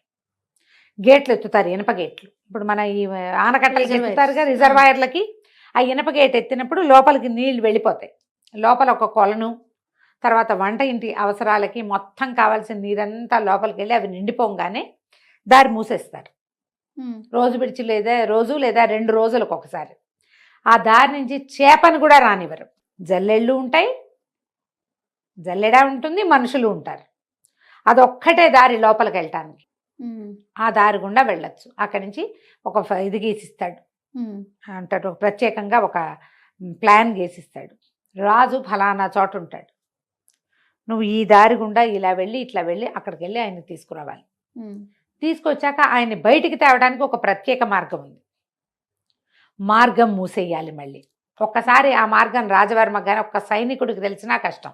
ఇది కేవలం ఆనుచారంగా రాజుకి మంత్రికి మాత్రమే తెలుస్తుంది. సంతానం కలిగాక రాణిగారికి చెప్పేవాళ్ళం. సంతానం ఇక్కడ కలగల అంచేత రాణిగారికి తెలియదు. రహస్య మార్గాలు ఉన్నాయని తెలుసు ఆవిడికి, కానీ ఎక్కడి నుంచి ఎటు అనేది ఆవిడకి తెలియదు. మా తండ్రి ఈ రాజ్యానికి మంత్రిగా ఉండటం వల్ల మాకు మాత్రమే తెలుసు, ఎవ్వరికీ చెప్పకూడదు అనేసరికల్లా సరే ఒప్పుకున్నాడు. ఇప్పుడు ఎట్లా ఈ నీళ్ళల్లో నుంచి వెళ్ళాలి? సరే ఏం చేయటం మొదలుపెట్టాడు, నదికి ఎగువన ఇప్పుడు ఈ నది నీళ్ళ గుండా ఎట్లా లోపలికి వెళ్ళాలి అనేది ప్లాన్ మొదలుపెట్టుకున్నాడు. ఎలా మన చీకటి చిన్నరాజు అయినటువంటి వినయపాలుడు లోపలికి వెళ్ళాడు, ఏ రకంగా మహారాజుని బయటికి తెచ్చాడో మనం 3వ భాగంలో తెలుసుకుందాం. వీరసేనుణ్ణి వాళ్ళని అడవిలోంచి మన జైల్లోంచి తప్పించాడు కదా, అప్పుడు కూడా గోడ మీద ఈ అబ్బాయి చీకటి చిన్నరాజు అని పేరు రాసి పెట్టాడు చక్కగా. ఎవడో ఉన్నాడని తెలుస్తోంది, విప్లవ వీరులు ఎవరో ఉన్నారని అనిపించి రాజవర్మ సుమరేఖ ఏం చేశారు, మంత్రి గారికి కూడా ఊస్టింగ్ ఇచ్చారు. మనవాడు మంత్రి గారి దగ్గరికి వెళ్ళి రాజును తప్పించే మార్గం ఎట్లా వెళ్ళాలి కనుక్కున్నాడు. అక్కడ ఉన్నాం మనం. అవునండి. అయితే రాజ్యం లోపలికి అంతఃపురం లోపలికి నీళ్లు వెళ్ళే మార్గం గుండా వెళ్ళాలి ఆ లోపలికి వెళ్ళాలంటే. అయితే ఏమైందట, రోజు విడిచి రోజు తెరుస్తారు కదా, ఒక 10 మంది సైనికులు అక్కడ రెడీగా ఉన్నారు. ఏం చేశాడట వీడు, పైన చేరి దానికి ఆ నీళ్ళు ఎక్కడి నుంచి వస్తాయో అది ఒక గుట్ట మీద నుంచి నది కిందకి వస్తుంది అనమాట. ఆ గుట్ట మీద చేరి ఒక్కో కొమ్మ విరక్కొట్టి వేయటం మొదలుపెట్టాడు. ఎప్పుడు లేనిది నదిలో చెట్ల కొమ్మలు కొట్టుకొస్తున్నాయి. చిన్న కొమ్మలు కనపడ్డాయి, తర్వాత పెద్ద పెద్ద కొమ్మలు కనపడుతున్నాయి. సైనికులు అనా ఏంట్రా ఎప్పుడు లేదు, ఈసారి ఏంటి వర్షాకాలంలో వచ్చినట్టు ఇన్ని రెమ్మలు వస్తున్నాయి అంటే, వాళ్ళలో ఒకళ్ళిద్దరు అన్నారు, పైన గోండులు ఒక జాతి ఉన్నారు. ఏ పైన, ఈ నదికి ఎగువనున్నటువంటి అడవిలో వాళ్ళు ఏ తేనె పట్ల కోసమో దేనికోసమో కొడుతూ ఉంటారా, ఎప్పుడో ఒకసారి కనపడతాయి, అట్లాంటివి అయ్యి ఉంటాయి. వాళ్ళు చెట్ల కొమ్మలు కొట్టేస్తున్నారు, ఒక్కో కొమ్మ నీళ్ళలో పడిన కొమ్మలు వస్తున్నాయి అని చెప్పుకుంటున్నారు వాళ్ళలో వాళ్ళు. 1-2 రెమ్మలు లాగి చూశారు, అది కత్తితో నరికినట్టే కనపడుతుంది, వాళ్ళు విరిచినట్టే. సరేలే అని ఊరుకున్నారు. ముందు ఇంత వచ్చి చివరికి ఒక పెద్ద చెట్టు లాంటిది కూడా 2-3 వచ్చినాయి. తెలుస్తోందిగా ఆ లోపల పోతాయిలే అని ఊరుకున్నారు. మనమే లాగేసేయచ్చు లోపలికి వెళ్ళేటప్పుడు. అది ఎప్పుడు లాగుతాం, ఇక్కడ ఏదైనా అడ్డం పడుతుందన్న అనుమానం ఉంటే వీళ్ళు ఏం చేశారు, గేటు మొత్తం తీసేస్తే పెద్దది ఒక 15-20 మీటర్ల వ్యాసంతో దారి వెళ్ళిపోతున్నాయి. రయ్యమని కొట్టుకుపోతుంటే మనకేముంది, ఈ చెట్ల కొట్టుకొచ్చేస్తున్న చెట్లల్లో ఒక చెట్టు అడుగునున్నాడు చిన్నరాజు గారు. వినయపాలుడు కింద ఉండిపోయాడు, ఆ చెట్లతో పాటు చల్లగా జారుకున్నాడు. ఏ చెట్టుని వాళ్ళు చూస్తారనిపించినా దాని కింద నుంచి ఈదుకుంటూ ఇంకో చెట్టు దగ్గరికి వెళ్ళిపోవటం, ఈదుతూ అనుమానం రాకుండా ఆ చెట్ల రెమ్మల కింద నుంచి వెళ్ళిపోయాడు. నీళ్లు లోపల సరిపడా అయిపోయింది, ఇదంతా నిండిన ఆయన కేకేయంగానే వాళ్ళు గేటేసేసారు. మనవాడు లోపల చేరిపోయాడు. లోపల చేరి నిదానంగా కొంచెం చీకటి పడేదాకా నక్కి కూర్చున్నాడు. అన్ని చెరువుల దగ్గర అవి నీళ్ళన్నీ దొరువులు లాంటి లోపలికి వెళ్ళినాయి కదా, ఓ పక్కకి వెళ్ళిపోయాడు. తర్వాత ఒక సైనిక పటాలం అవి కనపడుతున్నాయి. అంతఃపురం దూరం దూరంగా పెద్ద పెద్ద బిల్డింగులు. ఇతనికి మంత్రి గారు చెప్పాడు, మయూరం బొమ్మ ఉంటుంది, ఒక నెమలి బొమ్మ. బిల్డింగులు ఇట్లా గుండ్రంగా ఉంటాయి, మధ్యలో పెద్ద నీళ్ళది పెద్ద చెరువు ఉంటుంది. ఆ గుండ్రంగా ఉన్న వాటిలలో మధ్య దాంట్లో రాజుగారు ఉన్నాడు. ఓహో.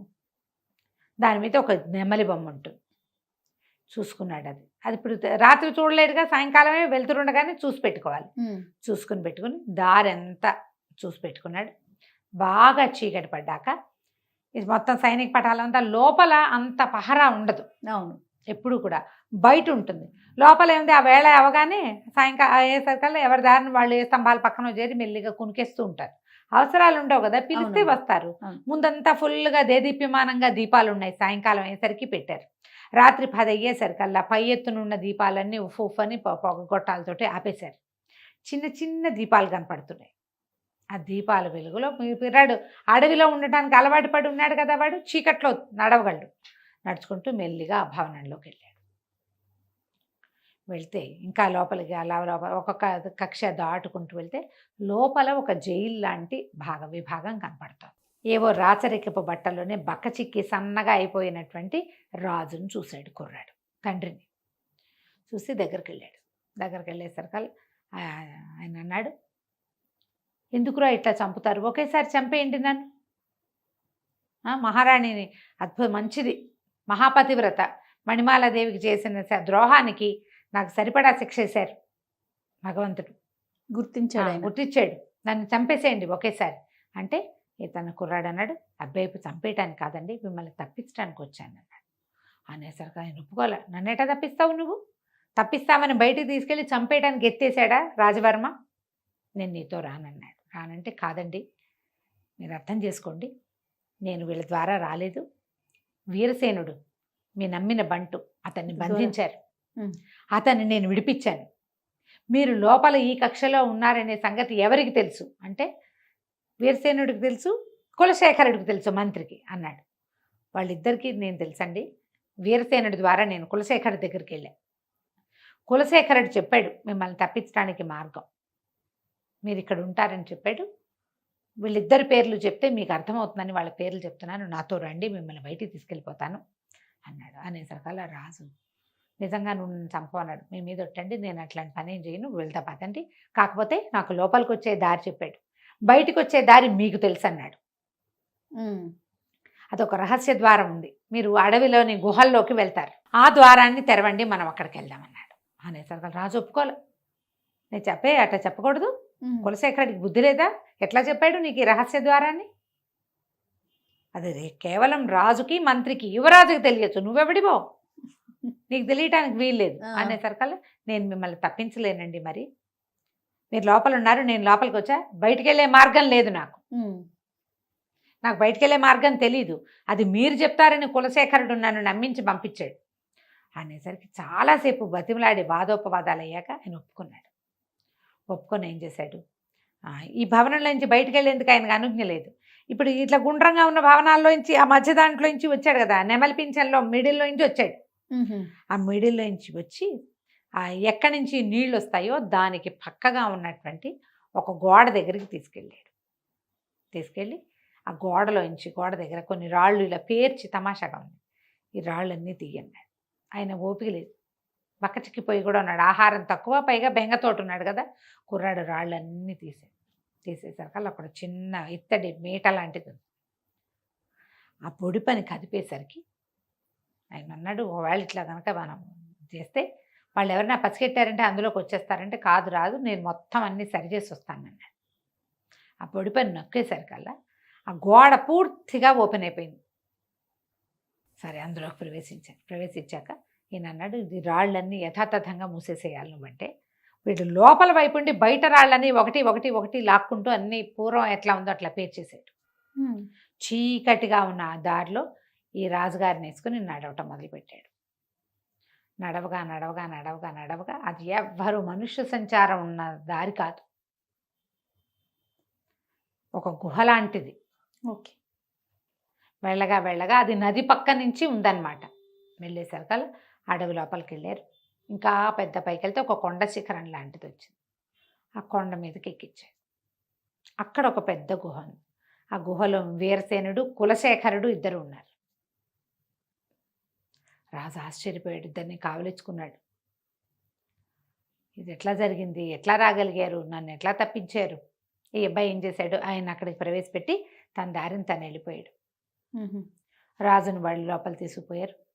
అక్కడ సాయంగా తెల్లవారేసరికల్లా ఈయన ఉన్నాడు కదా వీళ్ళ గురువు గారు, వీళ్ళు ఒకళ్ళనొకళ్ళు మాట్లాడుకున్నాక తెల్లవారేసరికల్లా పారాయణ స్వామి, వీళ్ళకి ఈ మన మణిమాల దేవిని కాపాడిన గురువుగారు, ఆయన ప్రచండుడని, అప్పుడు దొంగ ఒకడు వచ్చాడు కదా వీరసేనుడితో పాటు వచ్చాడు కదా, అతను దొంగ నిజానికి, బద్దిపోటు. కానీ ఈ రాజుగారి దీనివల్ల రాజకుమారుడే తనని తప్పించడం వల్ల అతను మీతో పాటే ఉంటాను, ఈ విప్లవం సృష్టించడానికి, విప్లవాన్ని సాధించాలంటే నేను కూడా మీతో ఉంటానన్నాడు. ఈ పారాయణ స్వామి వారితో కలిసి ఆ ప్రచండు కూడా వచ్చాడు. మహారాజును చూసి దండాలు పెట్టారు. అప్పుడు ఈయన ఏమన్నాడంటే, మనం విప్లవం తప్పకుండా సాధించాల్సిందే, నా వల్ల చాలా పొరపాటు జరిగింది, మణిమాల ఏమైపోయిందో తెలీదు, ఈ సుమరేఖని ఆశ్రయించుకుని వచ్చిన రాజవర్మేమో మన రాజ్యాన్ని నిర్దేశించాడు ఈయన చెప్పాడు. వీరసేనుడు మహారాజా, అంతేకాదండి, ఎక్కడైనా ఏదైనా పొరపాటు అయితే ముందు సైనికుల్ని శిక్షిస్తాడు, ఏదైనా ప్రజల్ని పీడిస్తున్నారు వాళ్ళు, సైనికుల్ని శిక్షిస్తాడు, అతను సరైన వాడు కాదు, వీళ్ళని దింపాలి, ఎట్లా చెయ్యాలి ఇది? ఇప్పుడు వీళ్ళకి ఇక్కడ ఉన్నది ఎవరు? మంత్రి, వీరసేనుడు, ప్రచండు, పారాయణ స్వామి, రాజు, ఐదుగురు ఉన్నారు. ఈ ఐదుగురిలో వీరసేనుడినేమో అరెస్ట్ చేశారు, ప్రచండు ఏనాడో అరెస్ట్ అయ్యాడు. వీళ్ళు ప్రజల్లోకి వెళ్ళి జనాల్ని కూడగట్టడం అది వాళ్ళ వల్ల అయ్యే పని కాదు, టైం పడుతుంది. అవును. కులశేఖరుడు కూడా ఉద్యోగం ఊడిపోయింది. రాజు జీవించలేడన్న అనుమానం ఊళ్ళో ఉంది. జనాన్ని కూడగట్టాలంటే పబ్లిక్లోకి వెళ్ళాలి కదా. అయితే ఏమన్నాడంటే కులశేఖరుడు, అట్లా కాదండి, ఇంత అద్భుతమైన కార్యక్రమాన్ని మమ్మల్ని అందరినీ ఇక్కడ సమావేశపరిచాడు, పెద్ద యజ్ఞంలాగా జరిగింది, దీనికి అంకురార్పణ చేసింది మన పారాయణ స్వామి అయితే, ఇదంతా కార్యసాధన చేసిన వాడు ఒక మా కుర్రవాడు ఉన్నాడు, అతను రావాలంటే ఈ వినయపాలుడు చక్కగా రాజుగారి బట్టలు వేసుకుని చక్కగా విలువైన వస్త్రాలు ధరించి వచ్చాడు, ఇతనే ఈ ఏర్పాటు అంతా చేశాడు, మమ్మల్ని అందరినీ ఒక చోట చేర్చాడని చెప్పారు. రాజుగారు అన్నారు, ఈ అబ్బాయిని ఎక్కడో చూశాను అనిపిస్తుంది, అర్ధరాత్రి చూశాడు ఆయన. అదేలే, తెల్లవారేసరికల్లా ఆయనేమో పంపించేశాడు, దాని వాడు వెళ్ళిపోయాడు కదా. అనేసరికల్లా ప్రభు మిమ్మల్ని రాత్రి తప్పించింది, వీరసేనుడిని తప్పించింది ఇతనేనండి, ఈ అబ్బాయి పేరు వినయపాలుడు అని చెప్పారు. రాజుగారు కొడుకు అని చెప్పలే. ఓకే, ఇప్పుడు ఏమిటి ప్లాన్ ఆఫ్ యాక్షన్, ఏం చేయాలంటే వీరసేనుడిని మారువేషంలోకి వెళ్ళిపోమన్నాడు. వెళ్ళిపోయి, నీకు ఎంతమంది ఉన్నారు, ఎవరున్నారు, ఎంతమంది రాజుగారికి రాజభక్తి ఉన్నవాళ్ళు, పాత రాజు మీద భక్తి ఉన్నవాళ్ళు, రాజును చూసి 15-20 సంవత్సరాలు అయింది వాళ్ళు, ఆవిడ సభలు చేయనిచ్చేది కాదు సుమరేఖ. తర్వాత ఆయన హౌస్ అరెస్ట్ చేసేసింది క్రమంగా. వాళ్ళ అన్నయ్య రాజుగా చెల్లమణి అవుతూ వచ్చాడు. ఓకే, మామూలుగా ఏ రాజ్యానికి ఆ రాజ్యం రాజుల మీద భక్తి ఉంటుంది, వాళ్ళ పూర్వకాలం నుంచి వాళ్ళ తండ్రుల్ని సేవించిన ప్రీతి ఉంటుంది వాళ్ళకి. ముందు ప్రీతి ఉన్న దళవాయిల్ని వాళ్ళని కూడగట్టుకోవాలి, వీరసేనుడి పని అది. మంత్రి గారు వెళ్ళిపోయి ఎవరు రాజవర్మకి అనుకూలరు, ఎవరు యువరాజును కోరుకున్నారు, పాతరాజును కోరుకుంటున్నారో మీరు ఈ పక్క నుంచి సెన్సెస్ తయారు చేయండి, దసరా నాటికి ఈ పని చేద్దాం, ఎందుకంటే దసరా చాలా అత్యద్భుతమైన ఉత్సవాలు జరుగుతాయి ఇక్కడ. ఈ ఉత్సవాలలో మనం మన విప్లవాన్ని తీర్చుకోవచ్చు. ఈ లోపల మనం ఈ 3-4 నెలల్లో జనాల్ని గ్యాదర్ చేద్దాం. రాజు తప్పించుకుపోయాడు అనేది తెలిసిపోయింది లోపల. కానీ ఆయన ఎట్లా తప్పించుకెళ్తాడు అనేది, ఏ రకంగా వెళ్ళగలిగాడో వాళ్ళకి తెలియలే. గోడ మీద చీకటి చిన్నరాజు రాయబడి ఉంది. మళ్ళీ ఎట్లా ఏం చేయాలి అంటే, ఏముంది చేయడానికి, కనపడితే చంపేద్దాం ఈసారి అంతే. మనం విప్లవం తెస్తున్నారు తిరుగుబాటుదారులు అని అనిపించిన వీరసేనుడిని లోపల పెట్టాం, వాడు తప్పించుకున్నాడు. కులశేఖరుడు కనిపించట్లేదు. వీళ్ళంతా ఏం చేస్తారు, మన దగ్గర సైన్య బలం ఉంది, మన వాళ్ళందరినీ పిలిపించుకుందాము అని చెప్పి తమ జనాన్ని కొంతమందిని దింపుకున్నారు సుమరేఖ, రాజవర్మ కలిసి. కానీ పండగలు పబ్బాలు మానలా వాళ్ళకి ఏంటంటే చాలా మహా సరదా, పండగ రోజుల్లో చేయించుకోవటం, అన్ని పండగలు బ్రహ్మాండంగా చేస్తారు. ఈ ఉత్సవాలు మొదలవుతాయి కొద్ది రోజుల్లో, దానికి ఏర్పాట్లు అవుతున్నాయి ఊరంతా. కానీ ఊళ్ళో ఒక గగ్గోలు మొదలైంది, రాజు బతికే ఉన్నాడని, ఆయన మళ్ళీ రాజు అవటానికి సిద్ధంగా ఉన్నాడని, ఏదో జరగబోతోందని, తలా ఒక కత్తి కటారు పట్టుకునైనా యుద్ధానికి సిద్ధపడాలని ఒక ఇది వచ్చింది. ప్రచారం జరుగుతుంది. ప్రచారం ఇదంతా ఎలా ఉంది, లోపల లోపల జరుగుతుంది. రాజుకు అనుకూలమైన వాళ్ళందరూ వీటితో పడలేకపోతున్నాం, వీడు మా డబ్బు బంగారం అంతా లాగేస్తున్నాడు, పాతకాలంలో 10% కడితే ఇప్పుడు 25% పన్నులు లాగేస్తున్నారు, శిస్తులు లాగేస్తున్నారు, ఏదైనా ప్రాబ్లం వచ్చిందంటే మరణమే, ఇంకా రెండోది లేదు, ప్రశ్నిస్తే మరణం, వీడి నుంచి తప్పించుకోవాలి. దాంతో చాప కింద నీరులాగా ఇతని వ్యతిరేకులు ఊరంతా తయారయ్యారు. ఎప్పుడు ఏ రోజున తిరగబడిపోతారో తెలియదు. ఇలా అట్టుడు లోపల లోపల ఉంది.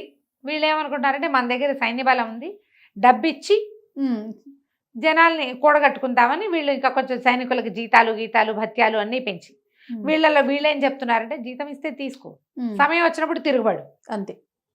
జీతాలు వద్దని ఎందుకంటే ఇప్పుడు తిరగబడద్దు, సమయం వచ్చినప్పుడు తిరుగుబాటు చేద్దామని అందరికీ ఒక్కొక్కళ్ళకి చెప్పి పెట్టారు.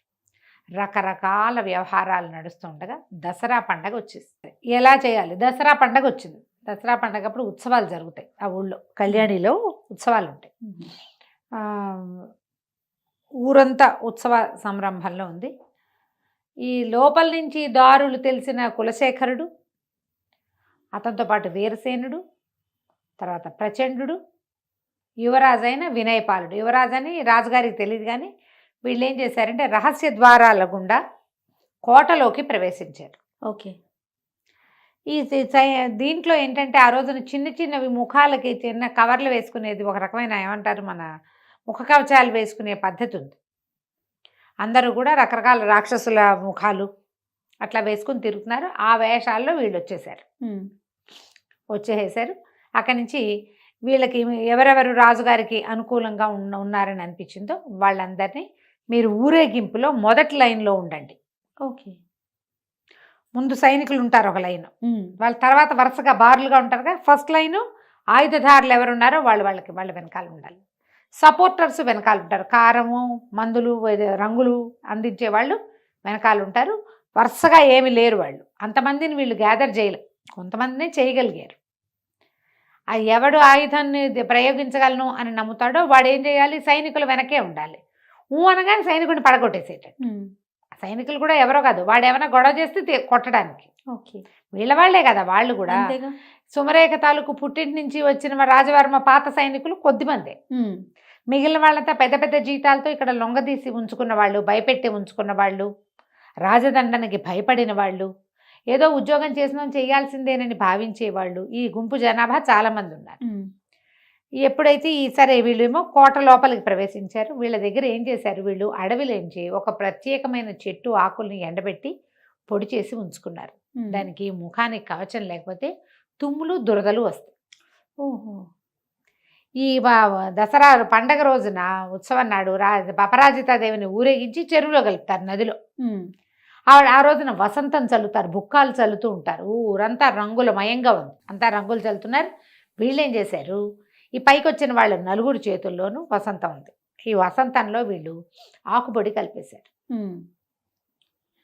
ఈ దగ్గరికి వస్తూనే ఇలా ఊదే సాధనాలతోటి ఈ సుమరేఖ మీద రాజవర్మ మీద ఆ రంగు చల్లేశారు. ఓకే. ఇక పెద్దగా తుమ్ములు సైనికుల మీద కూడా పడ్డాయి. ఇది చల్లిన నలుగురు మాత్రం ఒంటికి కవచాలు వేసుకున్నారు. వాళ్ళ ఒంటి మీద పడలా, వాళ్ళ ముక్కులోకి వెళ్ళలా. ఎవరో దూరంగా నిలబడి ఉన్న సైనికులకి వీళ్ళ మీద రంగులు చల్లకూడదు. రాజు రాణి మీద ఎవరు చల్లుతారు? అవును, రాణిగారు, ఆవిడ అన్నయ్య, రాజప్రతినిధి. కింద ఊరేగింపంతా ఊరంతా రంగులమయం, ఎవరి మొహం ఎవడికి ఏమీ కనిపించట్లా. ఈ చల్లబడిన రంగుల్లో సైనికులు కూడా తెలియలే, దగ్గరకు వచ్చిన వాళ్ళ మీద కూడా అది పడిపోయింది. ప్రతివాడు చేతులు కోకేసుకుంటున్నాడు, మొహాలు కోకేస్తున్నారు, పిచ్చి పిచ్చిగా తుమ్మేసుకుంటున్నారు.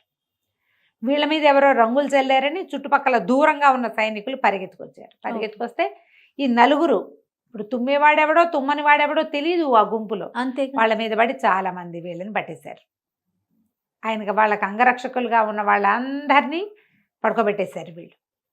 ఇంకా ఊళ్ళో ఊరేగింపు నడుస్తుంటే ఒక్కొక్క చోట అగో పైన సుమరేఖ నేను రాజవర్మని పట్టేశారని. కానీ సైనికుల్లో కొందరు తిరగబడంగానే ఈ వెనకాల ఉండేలు బద్దలు అట్టడి చిన్న సాధనాలు కూడా పట్టుకున్న వాళ్ళు కూడా సైనికుల మీద తిరగబడిపోయి అందినవాడు అందినట్టు ఒక్కొక్క సైనికుడిని పెడరెక్కలు విరిచి కట్టిపారేశారు. ఓకే. ఒక్కడు వరే వదలంటా నేను మీ వాడినే అన్నవాడిని వదిలేశారు, గింజుకున్న వాడిని కట్టేశారు. ఊరేగింపు ఆగి అమ్మవారిని చెరువు దగ్గరికి పెట్టేశారు కల్లా 70% సైనికులకి తాళ్లే ఉన్నాయి. జనాలే మోసపోతున్నారు ఊరేగింపుని. అమ్మవారిని పూజారులు వాళ్ళు వీళ్ళు చెరువులోకి దింపేశారు. నదిలోకి దింపేసి వెనక్కి తిరిగి వస్తూ ఏం చేశారు, ఇంక ఈ సందడి ఏముండదు, ఎవరి దారిని వాళ్ళు ఇళ్ళకి వెళ్ళిపోతారు కదా. వీళ్ళల్లో చిన్న చిన్న గుంపులుగా ఏర్పడి తాళ్ళు కట్టేసిన సైనికులను ఈడ్చుకొచ్చారు కొంతమంది. దేవాలయపు వ్యవహారం అంతా ముగిసిపోయింది, వాళ్ళ దారిని వాళ్ళు వెళ్ళిపోయారు. వీళ్ళందరినీ సభాభవనం దగ్గరికి, కోట గోడ దగ్గర గుమ్మం దగ్గరికి లాక్కొచ్చేసారు. లాక్కొస్తే కొంతమంది ఒక్కొక్కడు వరే బుద్ధి గడ్డి తిన్నారా నాయన, ఎవరు దొరికారు, మనకి యువరాజు దొరికాడా, మహారాజు దొరికాడా, దేనివల్ల ఇదంతా చేస్తున్నారా, ఈ గలభా ఎందుకురా అంటే మహారాజే ఆయన తప్పించుకున్నాడు అనగానే కొంతమంది తాళ్ళోడు వేసుకున్నారు స్వతంత్రంగా. ఓకే. ఒక ఇంతలో పెద్ద కొమ్ము బూర మోగింది, కోట వశమైపోయింది అని రాజుగారు ప్రవేశించాడు.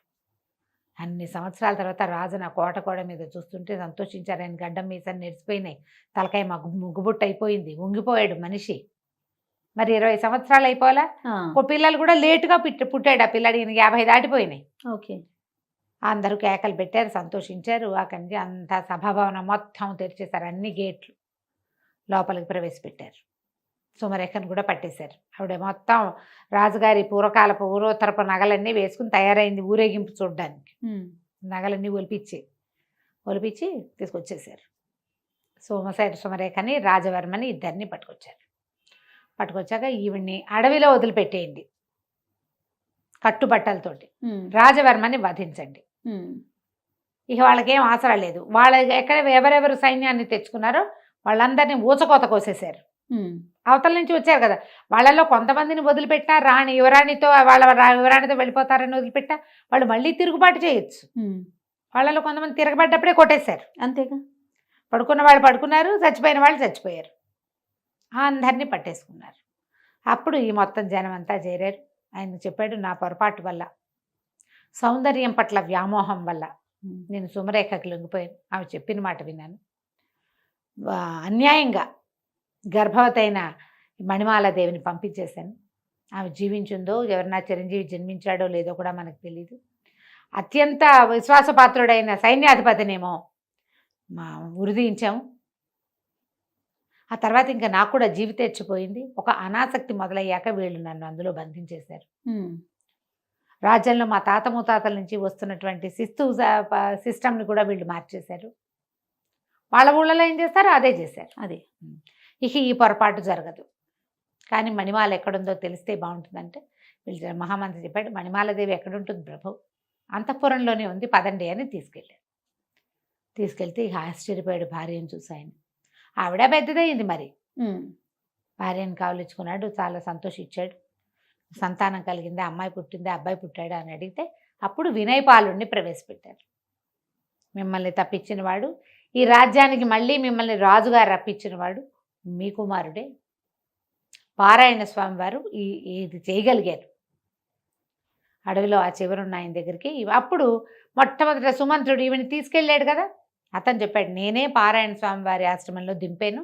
చిరంజీవి అక్కడే పెద్దవాడయ్యాడు, నేను 4-5 సార్లు వెళ్ళి చూశాను, ఆయనే అన్ని విద్యలు నేర్పించారు. ఆ సుమంత్రుడు కూడా వచ్చి కొన్ని విద్యలు, రాజుగారు అంగరక్షకుడు కదా అతను, ఆ రథంతోలే అతను కూడా కొన్ని విద్యలు నేర్పించాడు అని చెప్పాక ఇంకేముంది, ఇక వెంటనే ఈయన తనని మళ్ళీ రాజు చేసినందుకు పెద్ద ఉత్సవం చేసి కొడుకుని యువరాజును చేస్తూ చుట్టుపక్కల రాజ్యాల వాళ్ళందరినీ పిలిచాడు. ఓకే.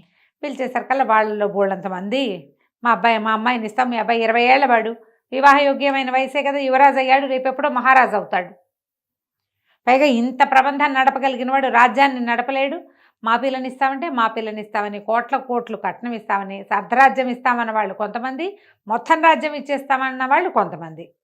ఈ ఊళ్ళో కూడా కళ్యాణిలో కూడా బ్రహ్మాండమైన కోటీశ్వరులు వాళ్ళు, పెద్ద పెద్ద ఆస్తులు ఉన్న వాళ్ళు కూడా మా పిల్లని కూడా చేసుకోండి అని వాళ్ళు కోటాను కానుకలు పెడతామని. ఈ మొత్తం వీళ్ళంతా ఇన్ని పెళ్లి సంబంధాలు 15-20 వచ్చేసరికల్లా రాజుగారు అన్నాడు, వీళ్ళలో ఒక అమ్మాయిని సెలెక్ట్ చేసుకోను, నీకు వీళ్ళతో వివాహం చేస్తాను అమ్మాయితో. అంటే ఇతను అన్నాడు, అట్లా కాదు, మామూలుగా వర పరీక్ష ఉంటుంది, నేను వధు పరీక్ష చేస్తాను. పౌర్ణమి నాటికి రాజకుమార్తెలందరినీ, ఎవరెవరిని నా కోసం వివాహం కోసం మీరు అడుగుతున్నారో వాళ్ళందరినీ రాజభవనంలో ప్రవేశపెట్టండి, వాళ్ళల్లో ఒక అమ్మాయిని నేను సెలెక్ట్ చేసుకుంటాను అన్నాడు. ఆశ్చర్యపోయారు అందరూ. ఇప్పటిదాకా ఏమిటి మన వీళ్ళకి తెలిసింది, స్వయంవరం అంతే, రాజకుమార్తె వరించటం, ఎప్పుడు యువరాజులు వరిస్తామంటారు. యువరాజు వరించడం అంటే ఏ ఫోటోనో చూసి ఎక్కడైనా రోడ్డు మీద చూసి వరించడాలే కానీ ఇట్లా 15 మందిలో నేను ఒకరిని సెలెక్ట్ చేసుకుంటాను అనేది ఆ రోజుల్లో లేదు సిస్టమ్. అవును. అయితే ఒకళ్ళిద్దరు రాజులు ఏమన్నారంటే దానికేముంది, ఇప్పుడు ఇదేం సిస్టమ్ ప్రకారం జరిగింది, 20 ఏళ్ళ నుంచి ఆ అడవిలో ఉన్న పిల్లాడి వాళ్ళు యువరాజు అవలా, అతని పద్ధతి ఏమిటో చూద్దామన్నారు. కొంతమంది సంపన్న గృహస్థులు కూడా దీనికి ఒప్పుకున్నారు. మొత్తం మీద ఒక 20 మంది అమ్మాయిల్ని పంపించారు. ఆ రోజున ఏం చేశారట, పౌర్ణమి నాటి రాత్రి సాయంకాలం ఈ విందు జరిగింది. అతను అప్పుడప్పుడు వస్తున్నాడు కానీ పెద్దగా ఎవరి పట్ల ఆ అబ్బాయి శ్రద్ధ పెడుతున్నట్టు కనపడలే. విందు భోజనం చేస్తున్నప్పుడు మాత్రం అటు ఇటు ఇట్లా వరుసగా కూర్చోబెట్టారట యువరాణులందరినీ బల్లలేసి. వాళ్ళందరూ భోజనాలు చేస్తుంటే 2-3 సార్లు వాళ్ళ మధ్యలో తిరిగాక భోజనం అయిపోయింది, విందు ముగిసింది. వాళ్ళు లేవబోతుంటే ఎవరు లేవకండి కూర్చోండి అన్నాక ఒక్కసారి ఆకులన్నీ చూశాడట. చూసి అవంతి నగర రాజకుమార్తె అవంతికని పెళ్లి చేసుకుంటానని ప్రకటించాడు. మరి చక్కటిది సరే ప్రకటించేశారు కదా. సరే వివాహం సుసంపన్నమైంది, వివాహం నిశ్చయమైంది. అరిచారు, కేకలు పెట్టారు. అవంతి రాజుగారేమో వచ్చి తాంబూలాలు అవి ఇచ్చాడు. అమ్మాయితో చేతికి దండిచ్చి వేయించారు. అన్నీ అయ్యాక మిగిలిన రాజుల కుటుంబాల్లో ప్రతి వాళ్ళు రాజుగారిని అడిగారట, ఏ విషయం పట్ల ఇతను ఇలాంటి నిర్ణయం తీసుకున్నాడు, ఏం చూసి, ఏం టెస్ట్ పెట్టాడు, వధూ పరీక్ష ఎట్లా చేశాడు. అతను నిన్నటి నుంచి వీళ్ళు ఇక్కడే ఉన్నారు, చతుర్దశి నాడు ఉన్నారు. అతను ఎవరితోటి మాట్లాడలేదు, ఎవరి దగ్గరికి పెద్దగా వెళ్ళలేదు, భోజనాల వేళే వచ్చాడు. ఏం చూసి నిర్ణయించాడో చెప్పమన్నారు. చెప్పమంటే సరే అప్పుడు రాజుగారు అడిగారు, ఈయన ధర్మపాలుడు వినయపాలుడిని అడిగాడట, నువ్వు ఏ విషయం చూసి అంటే ఏ పాయింట్ని వల్ల ఈ అమ్మాయిని భార్యగా ఎన్నుకున్నావు అంటే అప్పుడు అతను చెప్పాడు. ఈ కథ కన్క్లూషన్ అనమాట. అతను అడవిలో పెరిగాడు, ఆహారం యొక్క విలువ చాలా బాగా తెలుసు.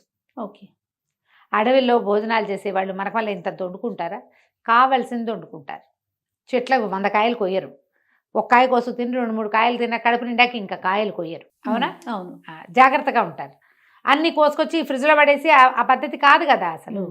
అయితే అతను ఏం చెప్పాడంటే ఈ మొత్తం వడ్డించిన ఆహారంలో బంగారు రేకులు వేసిన హల్వాలతో పాటు, గులాబీ రేకులతో చేసిన హల్వాలతో పాటు సామాన్యులు తినేటువంటి గంజి, సాధారణ అన్న పాయసం కూడా వడ్డించారు.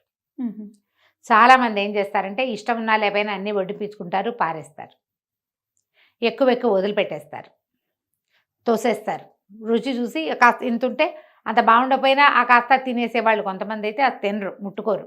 అసలు ఇది నాకు ఇష్టం లేదని ఉంటుంది ఆకులో, తెచ్చారు కాబట్టి వడ్డిపిస్తారు కానీ తినరు. తర్వాత శుభ్రంగా తినరు, మొహానికి అంటించుకునేవాళ్ళు కొంతమంది తింటుంటే పెద్దవాళ్ళకి అంటుతుంటాయి. అక్కడి నుంచి చెయ్యంతా పూసుకుంటారు ఇంకొంతమంది, చుట్టూతా పోసుకుంటారు ఇంకొంతమంది. శుచి శుభ్రం లేదు, జాగ్రత్త లేదు, మర్యాద లేదు ఆహారం పట్ల. ఇలాంటి వాళ్ళని నేను చూడలేదు, నాకు నచ్చల. అవంతిక తనకు కావాల్సిందే వడ్డించుకుంది. బంగారు రేకులు పైన పరిచిన హల్వా పాయసం తిన్నట్టుగానే గంజిని కూడా రుచి చూసి తీసుకుంది. తన ఆకులో వడ్డించిన ఏ పదార్థమో ఆమె పారేయలేదు. ఆమె అరిచేతికి అన్నం అంట్ల. అందుకని లేవద్దు అని అన్ని ఆకులు చూశాడు కదా, ఏ పదార్థమో పారేయలేదు, చుట్టూతా పోసుకోలేదు, ఒంటి మీద పడలేదు. అంటే ఈమెకి జాగ్రత్త, శుచి, శుభ్రత ఉన్నాయి. వడ్డించిన ఆహారం పట్ల భగవంతుడు ఇచ్చిందని ఇది ఉంది, మర్యాద ఉంది, గౌరవం ఉంది. నాకు అది కావాలి. నేను అడవిలో పెరిగాను, ఆహారాన్ని వృధా చేసేవాళ్ళు నాకు నచ్చరు. దొరికింది కదా అని వేసుకోవటం, అక్కర్లేదు కదా అని పారేయటం, ఈ 2 విధానాలు సరైనవి కాదు. ఒక రాణికి ఉండవలసిన లక్షణం అది కాదు. దొరికినవన్నీ తీసుకోకూడదు, అవసరం లేదని విసిరేయకూడదు. అందుకని నేను అది లేకుండా కావాలనుకున్నాను, అట్లా సెలెక్ట్ చేసుకున్నానని చెప్పాడు. అందరూ ఆశ్చర్యపోయారు రాజులు. కొంతమంది యువరాణులకి తట్టింది, మనం అన్నీ వేసుకున్నాం ఏమీ తినలేదని, కింద మీద పోసుకున్నామని, బట్టల మీద పడిపోయిందని, అన్నీ రుచి చూడలేదని, భగవంతుడు ఇచ్చిన దాని పట్ల మనకు మర్యాద లేదని, యాటిట్యూడ్ అవన్నీ మార్చుకోవాలని, ఇక ముందు ఇలా చేయకూడదని వాళ్ళకు కూడా అర్థమైందట. ఇంత ప్రత్యేకమైన మనస్తత్వము, పద్ధతి ఏర్పడడానికి ఈ దారి వేసినటువంటి ఆయన గురుగారు అందరూ చాలా మెచ్చుకున్నారు. మీ వల్లే ఈ ఇతను యువరాజు ఇంత చక్కటివాడిగా తయారయ్యాడని. తర్వాత వివాహంతో పాటు అబ్బాయిని వినయపాలుణ్ణి రాజును కూడా చేసేసారు. రాజుగారి భార్యతోటి నేను వానప్రస్థం తీసుకుంటా, కానీ నేను అడవిలోకి వెళ్ళను, నా భార్యతో హాయిగా అంతఃపురంలో నేను కాలక్షేపం చేస్తా, రాజ్యం బాధ్యత మీది అని కులశేఖరుణ్ణి మంత్రిగా, వీరసేనుణ్ణి సైన్యాధ్యక్షుడిగా చేసి రాజ్యాన్ని, కళ్యాణి రాజ్యాన్ని వినయపాలుడికి అప్పచెప్పాడు. చీకట్లో వచ్చిన రాజు సమాప్తం. చాలా బాగుంది రమ్మగారు. నమస్తే. నమస్తే. సుమన్ టీవీలో మీ పర్సనల్ అండ్ బిజినెస్ ప్రమోషన్స్ కోసం కింది నెంబర్కి కాంటాక్ట్ చేయండి.